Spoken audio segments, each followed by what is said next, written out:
The Good Food Institute is focused on using food technology and markets to transform the meat, dairy, and egg industries away from the use of animals and toward the use of plant-based and clean alternatives. And by clean alternatives, I mean alternatives grown in culture.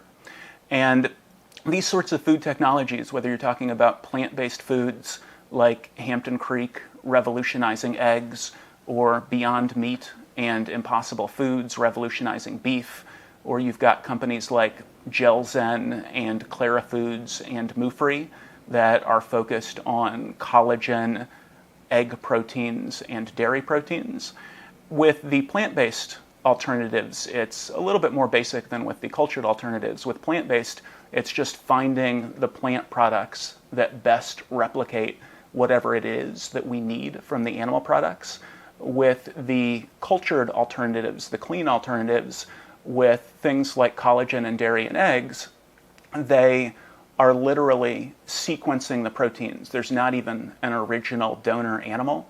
So they take a yeast or a bacteria and they program in whatever the proteins are that they need, and then those proteins replicate in the yeast or the bacteria, and then boom, out comes something that is nature identical to dairy proteins or egg proteins or collagen proteins. And this is actually the process that's been used for rennet for decades. So up until the late 1980s, 100% of rennet, which is an ingredient in all cheese, came from calf stomach.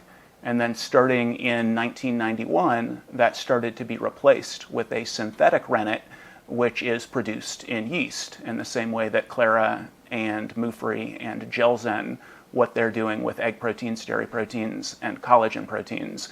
And it is cleaner, it is safer, it is quicker, it is more efficient, and it takes animals out of the equation altogether. Same basic concept with clean meat, with meat grown in a culture. There is an original donor animal, but that can be by biopsy. You don't have to kill the animal. And then you take the cells and you bathe them in a nutrient bath, and the cells multiply, a completely natural process. You put them into basically a fermenter, and they grow. And it's far more efficient, doesn't require antibiotics, completely clean process, doesn't cause bacteria to form. So it's a nature identical product. You get literal and real burgers or nuggets or whatever at the end, but it's a transparent process and a safe process. And again, no animals have to die.